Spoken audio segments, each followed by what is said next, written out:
Courtney Cox here in the digital studio, joined by Darren Hartwell. And Darren, it's time to talk some Red Sox. The organization made some changes in the offseason that could really affect their farm system. So we're going to break it down into two categories. We're going to start with hitters. Who moved? Who changed? Who do we got that's going to really affect them this season?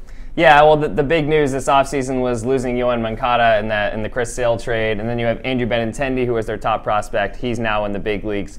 So the two hitters now that we should be watching are Sam Travis and Rafael Devers. Rafael Devers is kind of the big name to watch. He's technically their top prospect now. He's a third baseman. If Pablo Sandoval kind of falters a little bit, keep an eye on Devers. He's still in AA Portland probably to start the season, but he's a strong left-handed bat who could give some pop. And then Travis hit a 3-run homer in his in spring training debut against Northeastern on Thursday. So he's another guy to watch, kind of in the first base mix. Again, people ahead of him, but somewhere down the road he could factor in. And when we talk about hitters, then of course we need to talk about pitchers. So let's talk about that. Break that down for us.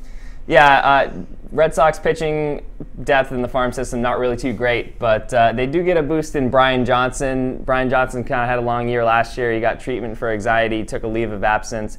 He's back this year. He played against Northeastern yesterday, pitched 2 innings of shutout ball. So he could maybe factor in kind of in that Henry Owens role. Henry Owens kind of faltered a little bit, so he could be an emergency Red Sox starter maybe down the road later in the season. And then another guy in the long term is Jason Groom. He was their first-round pick last year in last year's draft. He's a lefty. A pretty big prospect. We were watching yesterday a lot, talking a lot about the Red Sox yesterday, obviously, them down south. Overall, how are we looking? I think it looks good. I mean, it's obviously a little too early to tell. And like you said, the prospects look a lot different this year. But on the flip side, you have Chris Sale. Mm-hmm. So that's the payoff, the immediate payoff for that. And it should be an exciting Red Sox team to watch this season.